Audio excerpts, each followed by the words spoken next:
In 1987, Tom Selleck got married under a fake name. The minister didn't even know who he was. They forgot the marriage license and had to race to fix it before dinner. But that secret wedding was just the start. A water theft scandal, a helicopter death on set, and a son who spiraled into addiction. By 2024, Tom admitted on live TV he might lose everything. This is the story of a man who had it all and watched it crumble. Tom Selleck was born on January 29, 1945 in Detroit. His mother, Martha, stayed home to take care of the family, and his father, Robert, worked as a real estate investor. During that time, Robert was also serving in the Army, working on B-29 bombers during World War II. Tom was the second child. His older brother, Bob, had arrived a year earlier in 1944, and later two more siblings followed, Martha and Daniel. They lived in Detroit back then, a city filled with factories and noise. But Tom's early childhood would soon change completely. In 1948, when Tom was just 3 years old, his father made a huge decision. He left Detroit and moved the whole family to California. He had taken a commission-only job with Coldwell Banker in Los Angeles. That meant no salary, no guaranteed paycheck. It was a massive risk. They settled in Sherman Oaks, a place that was still mostly farmland at the time. Robert believed California held more opportunity, and that gamble later paid off.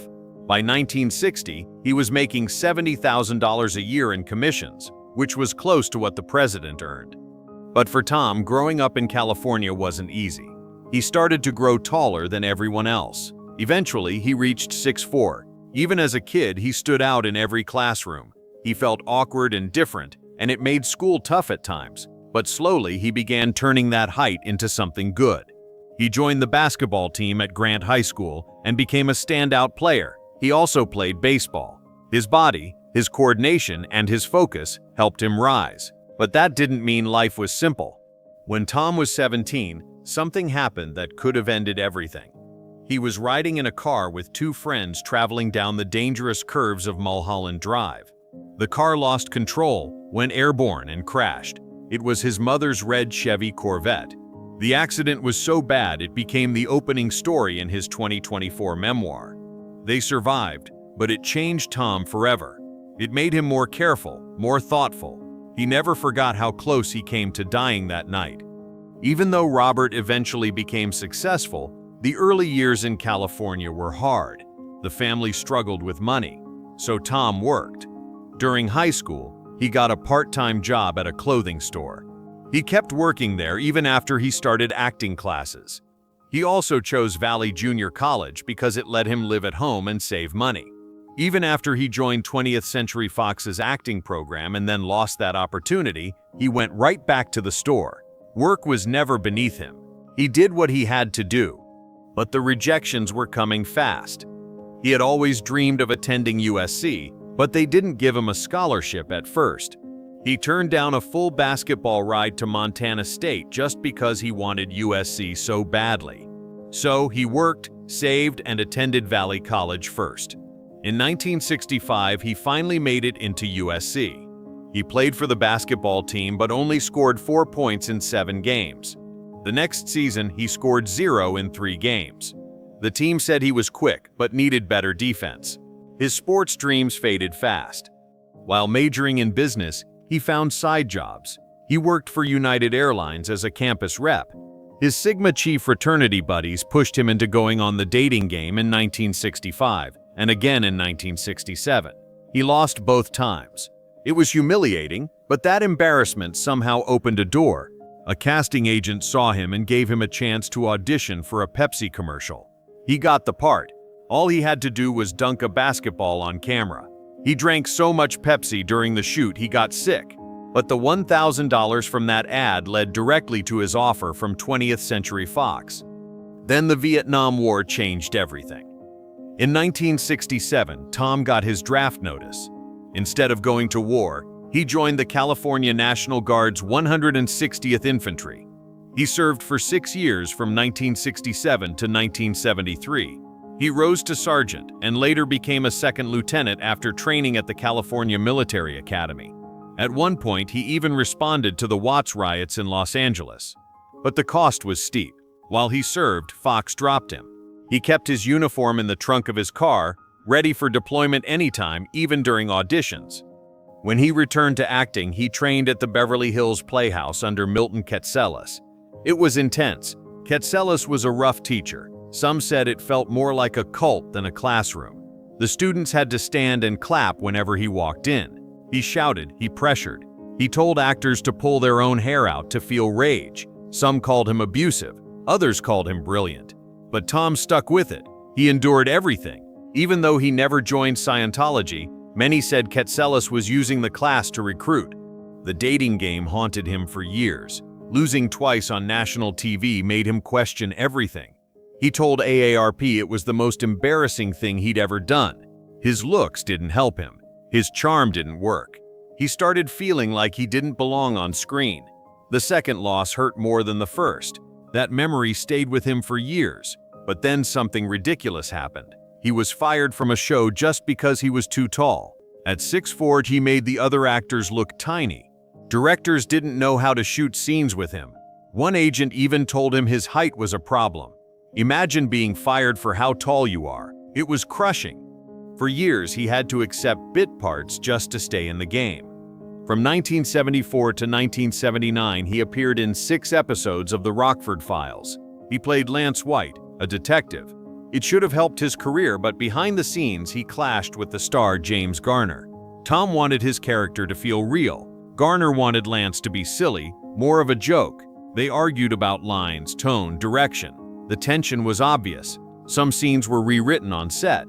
The crew could feel the divide. The fights made the work feel heavy. In 1972, he took a role in a cheap horror movie called Daughters of Satan. It was shot in the Philippines. The set was unsafe. There was a fire scene where the special effects failed. Real flames came too close. Tom got minor burns. His hair was singed. The crew couldn't even communicate properly. There was a language barrier, but they had to finish the movie. No one talked about what really happened. The studio covered it up. Tom was scared, but had no choice but to keep going. But what happened in 1980 still haunts him. Tom Selleck came painfully close to playing Indiana Jones. Steven Spielberg and George Lucas had chosen him. They loved his chemistry with Sean Young in the audition. But there was a problem. Tom had already signed with CBS. He told Spielberg the truth. CBS didn't want to let him go. Bob Daly at CBS was firm. No movie. Then the irony hit. A Screen Actors Guild strike in 1980 paused Magnum filming for 6 months. That was the exact window he could have shot Raiders of the Lost Ark. Instead, Tom waited in Hawaii.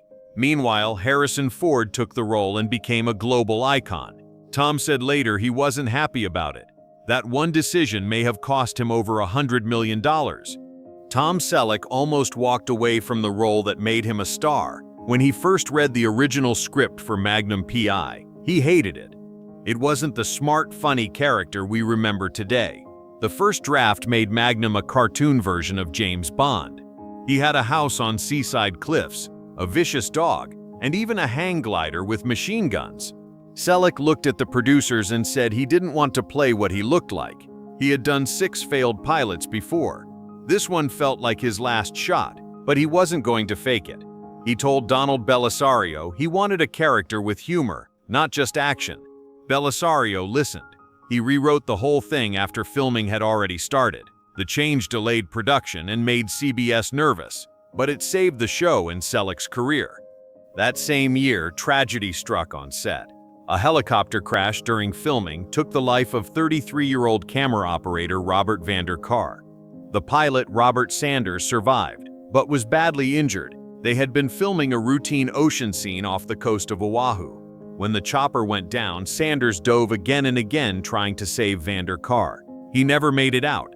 Tom was crushed. He demanded change. He clashed with Universal Studios over safety. He asked for more coordinators, backup helicopters, and proper briefings. Studios said it cost too much. Tom said it was lives they were talking about. His stand eventually forced changes across the industry. By the time the show ended on May 1, 1988, over 50 million people watched the final episode. But behind the scenes, it was a war. CBS wanted to cancel it early. They tried to end Magnum in season 7. He was shot, slipped into a coma, and the last shot showed him walking toward the light, but fans were furious. CBS had to bring him back for season 8. It cost them millions. The budget had ballooned to $1.2 million per episode. They asked Tom to cut location shoots, ditch helicopters, and hire cheaper actors. He refused. He said it would ruin the show. It became a constant fight. Tom didn't just act in Magnum, he protected it. But while Tom was becoming a star, his personal life was falling apart. He got married in 1971 to Jacqueline Ray, a model who stood by him when nobody knew his name. She supported him through his hardest years when acting jobs were rare and money was tight. For more than 10 years, she believed in him. But when he became famous in the early 1980s through Magnum PI, something changed. Fame hit fast, and so did temptations. While filming in Hawaii, Jacqueline started seeing him on TV surrounded by local women. That was when it hit her. The man she loved and supported through everything was slipping away. His co-star Larry Manetti later wrote about Tom's behavior in Hawaii. He mentioned the island girls, the late nights, the way fame changed him. Friends said Tom fell in love with the island life and the attention. Jacqueline felt betrayed. After all the sacrifices she made, their 1982 divorce gave her just 3 years of support, a car, and the house. That was it. But the affairs didn't stop there. In 1987, Tom was seeing a Hawaiian dancer named Dehana Ray at the club Hubba Hubba. She later told tabloids that Tom was a very passionate lover. At the same time, he was dating someone else. In 1984, while he was still married to Jacqueline, Tom met a woman who changed everything.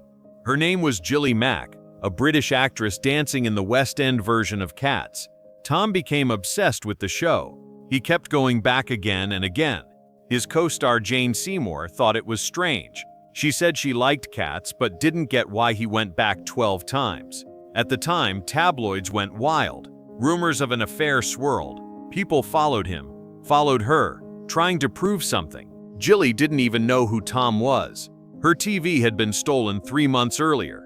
She had never seen Magnum PI, but after the shows they'd have quiet dinners. The shadow of that affair followed them for years. Just 5 years after his divorce in 1987, Tom married again, this time in secret. He had been obsessed with Gilly since 1980. When they finally tied the knot at Lake Tahoe on August 7, 1987, they used fake names. Tom became Tom Jenkins, and Gilly used Susie Mark. Even the minister was tricked until the last minute. They forgot the marriage license and had to send someone racing to Reno to fix it before dinner. Only family was there, no media, just Polaroid cameras to keep things private. But even with the secrecy, the marriage faced struggles. Tom's workaholic ways almost ruined it in the beginning. They even needed counseling. In 1988, their daughter Hannah was born. She came into the world on Tom's 63-acre avocado ranch in Ventura County. At first, it seemed like a dream life, but later, Tom admitted that the ranch's isolation made things harder. He had stepped away from Magnum PI because he felt like a ghost in his own home. He said he wanted a real life, not just a career. Still, filming kept him away, and Hannah spent many of her early years alone, surrounded by animals instead of friends. 13 dogs, cattle, sheep, rabbits, horses. It was a quiet life, and sometimes a lonely one. Tom also adopted Jacqueline's son, Kevin, in 1987 when Kevin was 21. But Kevin's life wasn't easy either. At just 15, his mother thought about sending him away to boarding school. He started drinking heavily in his 20s. Tom had to get him into rehab at the Betty Ford Center. Even after that, Kevin struggled. In 2011, he was sued over $6,000 in credit card debt. And despite Tom's fame and money, Kevin couldn't seem to find his way. Friends said Tom tried everything: money, advice, freedom, but nothing worked. The stress hit the whole family. Kevin eventually married and had 6 kids, and sources say he recovered, but the pain lingered. In 1987, Tom starred in 3 Men and a Baby. It made $167 million. But something strange happened. In one scene, people noticed a figure behind the curtains, a boy standing still. Rumors started that the apartment was haunted. Some said a boy had died there. The legend grew. Years later, Tom explained it on The Tonight Show. It was a cardboard cutout of Ted Danson left over from a deleted scene. The movie was filmed on a soundstage in Toronto, not in a real apartment. Still, people loved the ghost story. Disney never corrected the rumor. Some said it helped sell more VHS tapes. When Batman came around in 1989, Tom was again on the list. So were Mel Gibson, Kevin Costner, and even Charlie Sheen. Michael Keaton got it. Fans hated that choice at first. 50,000 protest letters flooded Warner Brothers. But the movie made $411 million. It changed superhero films forever. Tom turned it down because comic book movies weren't big back then, and he was still tied to Magnum. Later, he admitted he regretted it. That decision, combined with missing Indiana Jones, cost him hundreds of millions in potential earnings. In 1992, Mr. Baseball came out. Tom played a fading Yankees star sent to Japan. It was funny, but also awkward. The movie showed culture clashes between American and Japanese baseball. Tom trained hard, and the movie became a teaching tool for real players heading to Japan. But the box office was weak. Critics said it felt messy. It was his first big miss after years of hits. Then came In and Out in 19. Tom kissed Kevin Kline on screen for 12 full seconds. That one moment shocked his fans. He had been on the NRA board and had donated to conservative campaigns. People asked if the role clashed with his views. He said he made faces in front of a camera, and that didn't make him Solomon. He was an actor, and he played the part. From 1996 to 2000, Tom showed up in episodes of Friends as Monica's older boyfriend. On set, he had trouble with the show's comedic timing. He kept asking Matthew Perry for help. The cast loved working with him. Later, when his character made a joke about Chandler's mustache, the audience lost it. In 1998, Tom tried a big TV comeback with The Closer. It failed. Only 10 episodes aired. The ratings were bad. Critics didn't love it. Tom was crushed.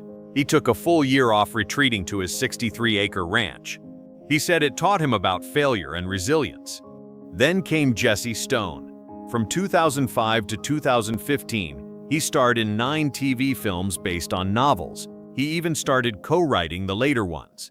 They were popular with older audiences and beat network shows in ratings, but issues arose behind the scenes.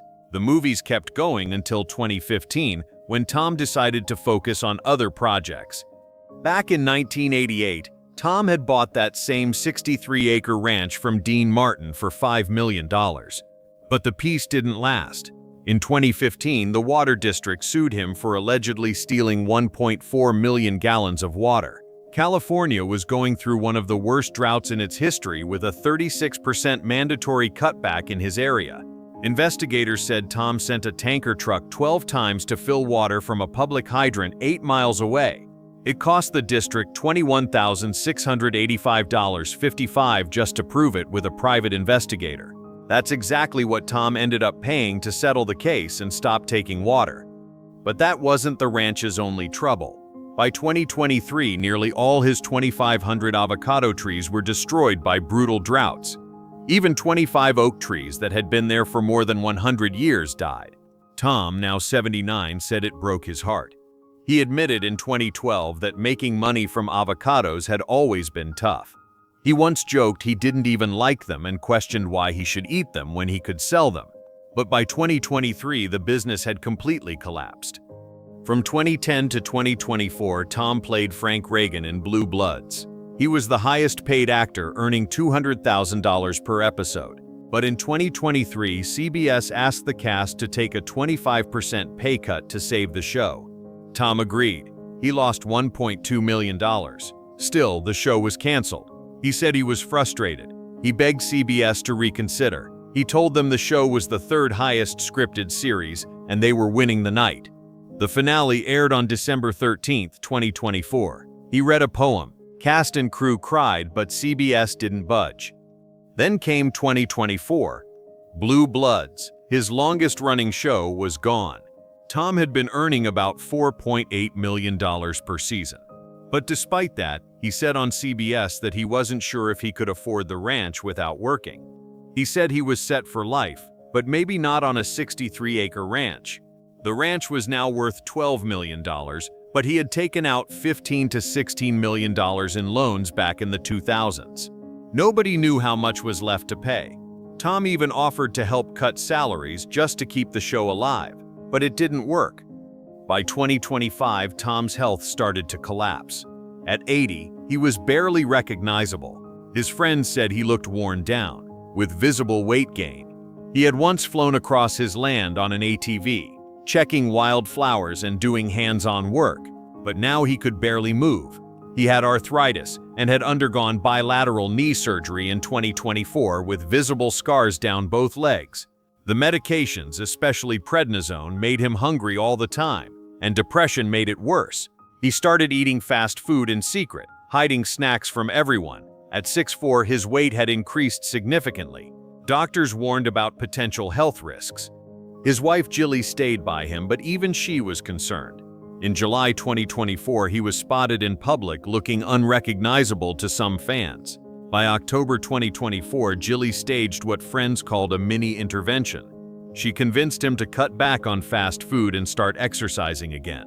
Tom didn't want to quit acting. He said retirement scared him, but experts said his body was telling him something different.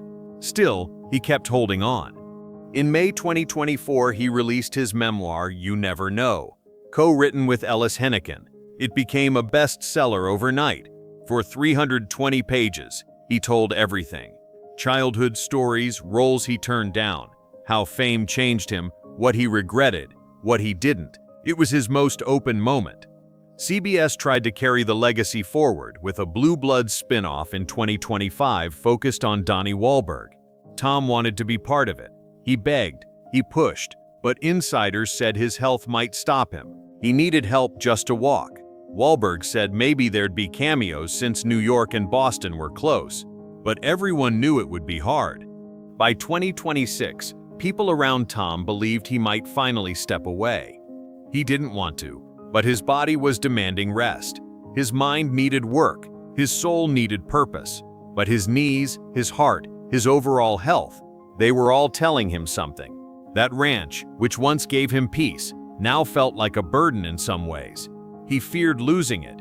He said he needed to keep working enough to hold on to the place. But time was moving fast. Friends said he might soon disappear into that ranch. Far from Hollywood, far from cameras, just Tom, his wife, and memories stretching across 63 acres of silence.